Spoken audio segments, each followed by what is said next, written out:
నమస్తే, నా పేరు గోగన ఆయుషేషు. జనసేన పార్టీ దివ్యాంగుల జన సైనికుడిగా పనిచేస్తూ ఉన్నాను. అదేవిధంగా బాపట్ల జిల్లా కలెక్టర్ గారు వెంకట మురళి గారు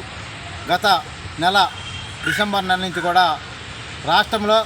ఏ ఒక్క జిల్లాలో కూడా ఏర్పాటు చేయని దివ్యాంగుల కోసం ప్రత్యేకంగా మన ఒక బాపట్ల జిల్లా కలెక్టర్ గారు 3 ఈవెంట్స్ ప్రత్యేకంగా మూడో శుక్రవారం నాడు ఏర్పాటు చేయడం జరిగింది. దీని విషయం మీద రాష్ట్రంలో ఏ ఒక్క జిల్లాలో కూడా ఏ ఒక్క కలెక్టర్ గారికి రాని ఆలోచన మన ఒక బాపట్ల జిల్లా కలెక్టర్ గారికి దివ్యాంగుల మీద ఒక మంచి అభిప్రాయం కలిగి దివ్యాంగుల ఒక సమస్యలు తెలుసుకొని వాళ్ళ సమస్యలు పరిష్కరించడం వరకు మరి ప్రతి నెల 3వ శుక్రవారం నాడు ఒక గ్రీవెన్స్ కార్యక్రమం ఏర్పాటు చేసి ఉన్నారు. ఈ కార్యక్రమానికి బాపట్ల జిల్లా పరిధిలో ఉన్న నా ఒక దివ్యాంగుల అన్నదమ్ములు కానీ అక్క చెల్లెళ్ళు కానీ పెద్దవారు ఎవరైతే ఉన్నారో వారందరూ కూడా వారి యొక్క సమస్యలు